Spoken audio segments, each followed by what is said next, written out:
تہجد سے تقدیر بدل جائے گی۔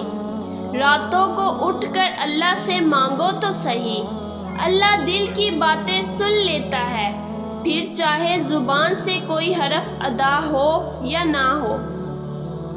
لوگ لاکھ کہیں یہ ممکن نہیں، لیکن میں نے تہجد سے تقدیریں بدلتی دیکھی ہیں۔ تہجد کے وقت اگر آنکھ کھلے تو سمجھ لو کہ بلاوا آسمان سے آیا ہے۔ تم تہجد تک خود نہیں جاتے، بلکہ تہجد کو تم تک لایا جاتا ہے۔ تم سجدے کو نہیں چنتے، بلکہ تمہیں سجدوں کے لیے چنا جاتا ہے۔ تہجد کی نماز وہ واحد نماز ہے جو مؤذن کی نہیں بلکہ دل کی اذان پر پڑھی جاتی ہے۔ جس کے نصیب میں سجدہ تہجد لکھ دیا گیا، اس کے نصیب میں خدا لکھ دیا گیا۔